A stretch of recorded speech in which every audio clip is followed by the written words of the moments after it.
Hi everyone, good morning. আবার স্বাগত আমার একটি নতুন ভিডিওতে। আশা করছি সকলে খুব ভালো আছেন আর সুস্থ আছেন, আর আমরাও বেশ ভালো আছি। আজ হলো শুক্রবার, আর এখন ঘড়ির কাঁটায় ওই সকাল 6:20 মতো বাজবে। এখন থেকে আজকের ব্লগটি আমি শুরু করছি। আশা করছি আজকের ব্লগটি আপনাদের ভালো লেগে থাকবে। তো এতদিন সকালে ভয়েস দিতে আসছি মিনিমাম ওই 5:30 থেকে। তো সকালে একটু কুয়াশা কুয়াশা ভাব থাকছে যখন আমি আসছি। এই মুহূর্তে রোদ্দুর দিয়ে দিয়েছে, তবে আমি যখন আসছি কুয়াশা কুয়াশা ভাব থাকছে, এখনও পর্যন্ত হালকা কুয়াশা। সেই কারণেই আমার এই চোখ মুখের এরকম অবস্থা, না ঠান্ডার কারণে বা একটু মানে ফ্যান চালাচ্ছিলাম এই ঠান্ডা ওয়েদারও, সেই কারণে নাকি বুঝতে পারছি না। মা তো আমাকে বকাঝকা করছে, ওই ভোর থেকে ভয়েস ওভার দিতে যাওয়া, দেখ কী অবস্থা হয়েছে। গলাটাও হালকা দাপা দাপা লাগছে, আপনারা হয়তো খুব একটা বুঝতে পারবেন না, তবে আজকে আমি ভয়েসটা দিলাম তো আজকে ভয়েসের মধ্যে একটু বোঝা যাচ্ছে যে গলাটা হালকা দাবা লাগছে। আর মানে উঠে পড়েই আমি দেখছি যে বাবারে আমার চোখ মুখগুলো এটা কি হয়েছে, মুখটা তো একদম ফুলে গেছে, চোখগুলো ফুলে গিয়েছে।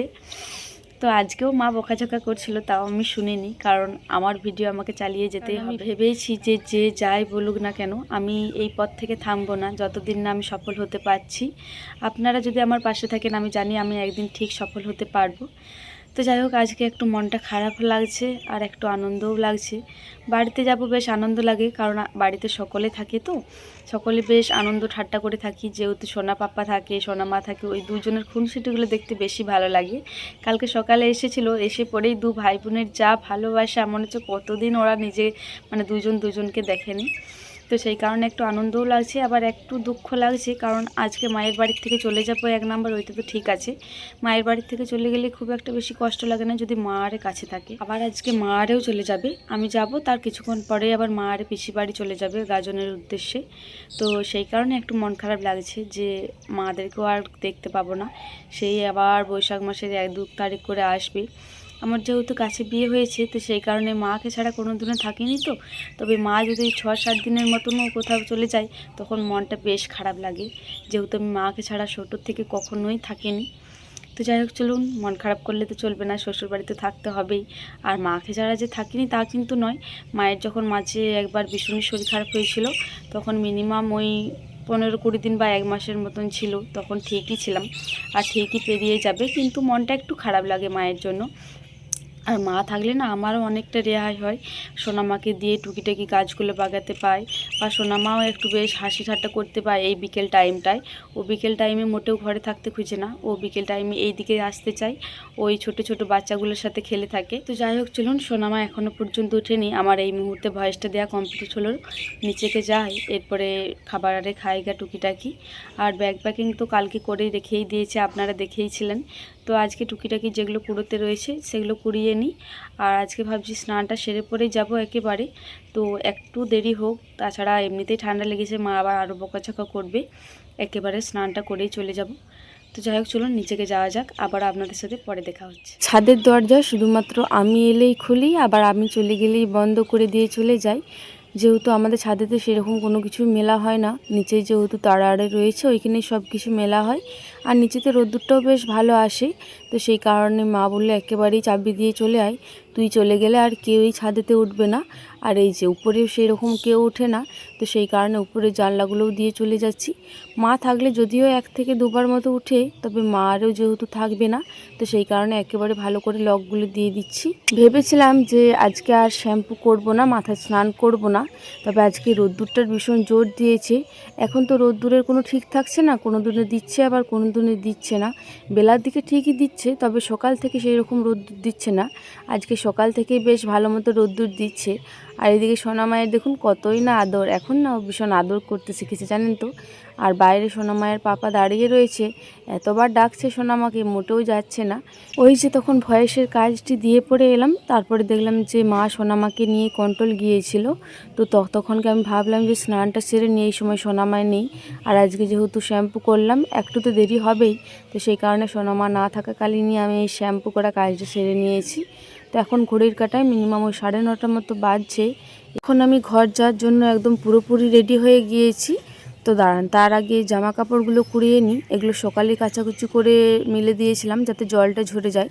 আর আজকে যা রোদের জোর, আধ ভিজেও হয়ে গিয়েছে।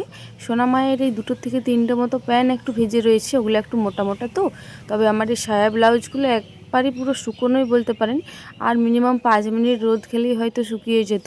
তো সেই কারণে একদম যেগুলো ভিজেছিল ওগুলো তলাতে নিয়ে নিলাম, আর ওই আধ শুকনোগুলো উপরে নিয়ে নিলাম। তো দাঁড়ান, এই কাঁথাটাও রেখে দিয়ে চলে আসি, এগুলো কালকের আধ শুকনো। এদিকে ব্যাগপত্র সব কিছুই রেডি হয়ে গিয়েছে, মাও স্নান করে নিয়েছে, ঠাকুমাও স্নান করে নিয়েছে, ওরাও তো যাবে কিছুক্ষণ পরেই। তো মা বললো তোকে আগে বাড়িতে দিয়ে আসি, তারপরে আর একবার মতো কন্ট্রোল যাব। আজকে আবার কন্ট্রোল এসেছে এইদিকে, তো ফিঙ্গারপ্রিন্ট আসছিল না, মা যখন গিয়েছিল তো আর একবার যেতে বলেছিল। তো দাঁড়ান, তার আগে আমাদের এই ঠাকুর থানের প্রণামটা করি, তারপরে মা ঠাকুমা সকলকেই করব। আর এইদিকে দেখুন, আমার দেখে দেখে সোনা মাও করছে, আবার আমি ধুলো মাটি কুড়োচ্ছি তো ও আবার ধুলো মাটি কুড়োচ্ছে। কারণেই হয়তো বলে যে বাচ্চাদের স্বভাবটা মাদের মতনই হয়ে থাকে, মাদের দেখে দেখেই বাচ্চারা বেশিরভাগ শিখে, কারণ বাচ্চারা যেহেতু বেশিরভাগ মাদের কাছেই থাকে।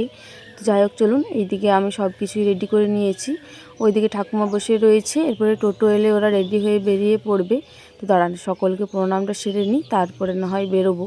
মনে মনে তো একটু কষ্ট হচ্ছিল, যেহেতু মা আরও আজকে চলে যাচ্ছে, তবে মাদের সামনে সেটা আর প্রকাশ করলাম না, না হলে মা আরও কষ্ট পাবে। আর মা তো কোনোবারই কিছুতেই প্রণাম করতে দিতে চায় না, তবে আমি জোর করেই করে থাকি। তো যাই হোক, চলুন, এরপরে আমাকে বাড়ির উদ্দেশ্যে বেরোতে হবে, কারণ অনেকটাই বেলা হয়ে গেল। ভেবেছিলাম 9টার টাইমে যাব, তবে আর সব কিছু রেডি করে আর পারলাম না। এই যে আমার ব্যাগপত্র সব কিছু রেডি, এরপরে আমি আর মা বাড়ির উদ্দেশ্যে রওনা দেব। বাড়িতে এসে এমন একটা সারপ্রাইজ পাবো মোটেও ভাবতে পারিনি, জানেন তো। এসে পরে সোনামায়ের পাপা আমাকে এটা হাতে ধরালো, বললো দেখো এটার মধ্যে কি রয়েছে দেখো। তো এসে পরে দেখছি ও বাবা, সোনামায়ের কি সুন্দর কিউট কিউট 4টে ড্রেস রয়েছে। এর বাড়ি যাওয়ার আগেতেই আমি দেখছিলাম এই জামা কাপড়গুলি, তো হুইশ লিস্টে রেখেছিলাম। তো সোনামায়ের পাপাও দেখছিল, তো তখন বললাম যে অর্ডারটা দিয়ে দাও। বললো এখন দেবো না, কিছুদিন পর দেবো, এখন একটু অসুবিধা রয়েছে। তো সেই কারণে আমি আর জোর করিনি, আমি বললাম ঠিক আছে, কিছুদিন পরই না হয় দেবে। তবে আমি যেদিনকে মায়ের বাড়ি গিয়েছি তার 2 দিন পর বা 1 দিন পরই বললো এই জামাগুলি অর্ডার দিয়ে দিয়েছিল। 2 থেকে 3টে মতো সেট হুইশ লিস্টে রেখেছিলাম, ওর হয়তো এই সেটটি পছন্দ হয়েছিল। আর দেখতেও কিন্তু বেশ ভালো লাগছে, আপনারা জানাবেন তো কেমন এসেছে। আর কাপড়টা একদম দারুণ এসেছে, পিওর কটন আর হালকা পাতলা, মানে এই গ্রীষ্মকালে পরার জন্য একদম পারফেক্ট। পরে সোনামা ঘুমিয়ে পড়েছে, আর গেঞ্জিগুলো এতটাই কিউট লাগছে, মনে হচ্ছে সোনামাকে এক্ষুনি ঘুম থেকে তুলে এগুলো পরিয়ে দিই। আর ওইদিকে কারেন্টটাও চলে গিয়েছিল, এই মুহূর্তে কারেন্টটাও এলো। এই যে দেখুন, এটা হচ্ছে সাদাতে আর পিঙ্কের কম্বিনেশনটা। আর সব থেকে আমার ভালো লেগেছে এই গেঞ্জিটা, এইটার মানে যে কার্টুনের যে ছাপটা রয়েছে এটা খুব সুন্দর লাগছে। আর এটা হচ্ছে একটা আনকমন কালার, সোনামায়ের এইরকম কালারের কোনো গেঞ্জি প্যান্ট বা জামা সেরকম কোনো নেই। পার্পেলে আর অ্যাশ কালারে মিক্স করে পরে এই কম্বিনেশনটা হয়েছে, বেশ ভালো লাগছে। এরকম কোনো সোনামায়ের গেঞ্জি প্যান্ট নেই এইরকম কালারের।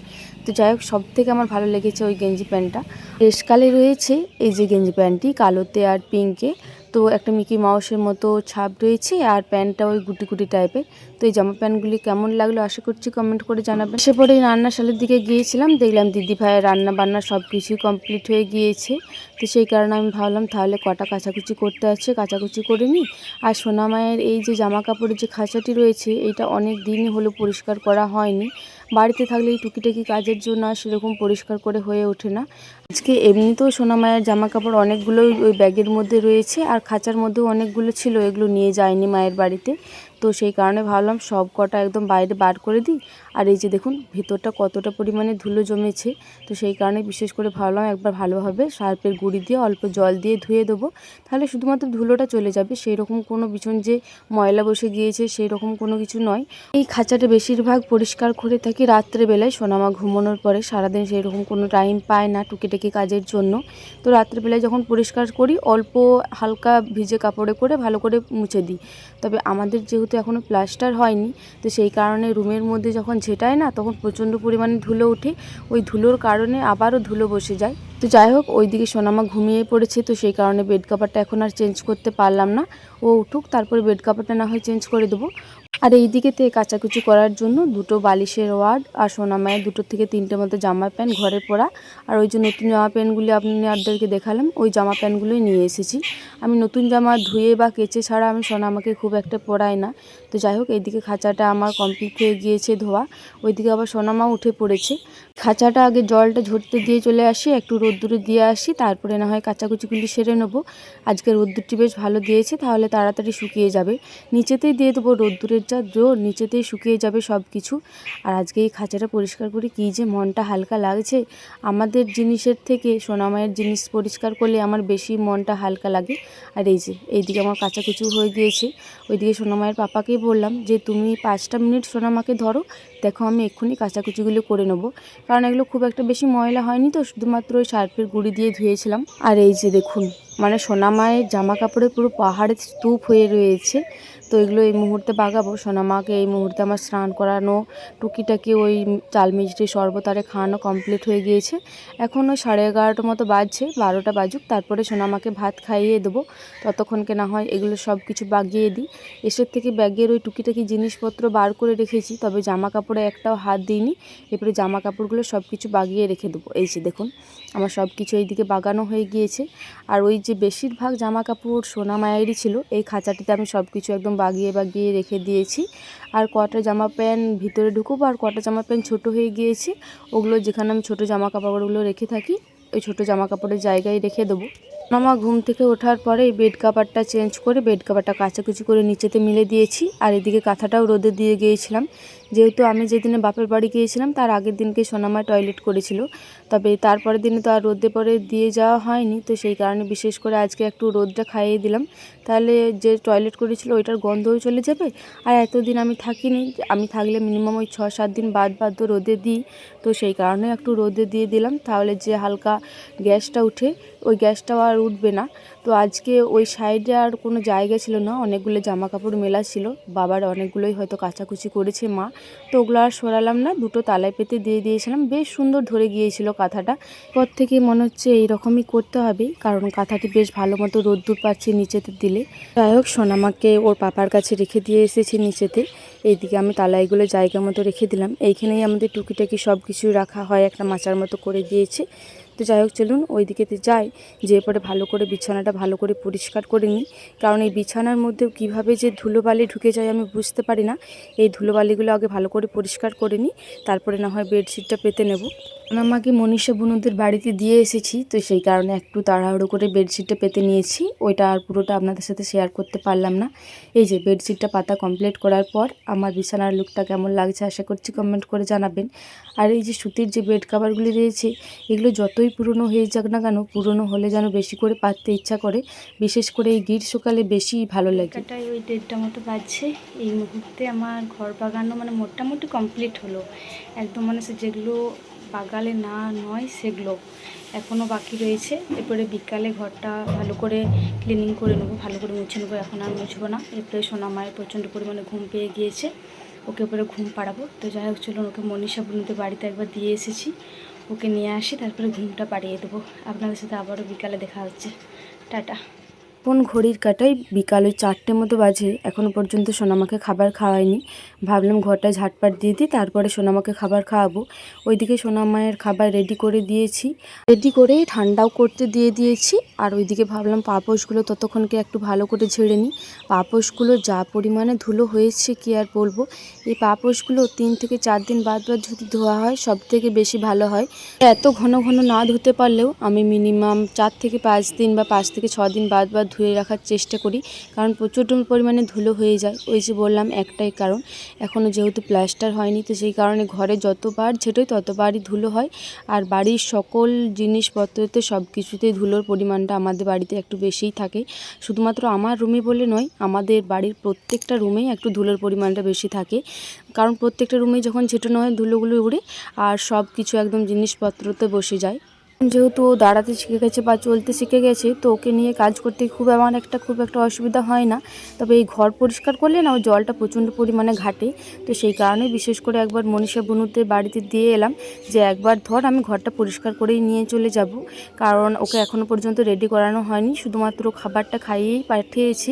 আজকে যেহেতু মায়ের বাড়ি পাঠানোর কোনো কিছুই নেই, মা যেহেতু নেই, সোনামায়ের পাপা আসুক, তারপরে না হয় রেডি করিয়ে সোনামায়ের পাপার সাথে পাঠিয়ে দেবো। আর আজকে ভাবছি যে নতুন 4টি জামা জামা এসেছে ওইটারই একটা পরিয়ে দেবো, কারণ সোনামায়ের পাপার একটু কনফিউজ লাগছিল যে জামাগুলি হবে না ছোট হবে। তো সেই কারণে একটা জামা পরিয়ে দেখব যে জামাগুলি ছোট হচ্ছে না ঠিকঠাক হচ্ছে। ঘরটা যে এই কাপড়টা দিয়ে ভালো করে মুছছি, আমি কিন্তু খুব একটা বেশি ঘর মুছি না, তবে এখন যেহেতু একটু অবেলা হয়ে গিয়েছে, 4:30 মতো বেজে গিয়েছে, তো সেই কারণে ঘরটা ধুলে সোনামায়ের ঠান্ডা লেগে যাওয়ার ভয় লাগতে পারে।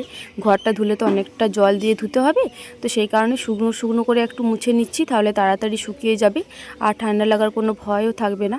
এখন সব কাজ আমি সোনামায়ের কথা ভেবে ভেবেই করি, কারণ সোনামায়ের যেটাতে অসুবিধা হবে সেটা আমি খুব একটা করি না, আর সোনামায়ের যেটাতে সুবিধা হবে সেটাই আমি বেশিরভাগ করে থাকি। তো যাই হোক, চলুন, এইদিকে আমার ঘর মোছা পুরো কমপ্লিট হয়ে এসেছে। আর আজকে আমার ভিডিওটা এই পর্যন্তই, আবারও দেখা হবে পরবর্তী কোনো ভিডিওতে। ততক্ষণে সকলে খুব ভালো থাকবেন আর সুস্থ থাকবেন। আর আজকের ভিডিওটি ভালো লেগে থাকলে একটি লাইক, কমেন্ট, শেয়ার আর সাবস্ক্রাইব করে আমার এই ছোট্ট চ্যানেলটির পাশে থাকবেন। টাটা।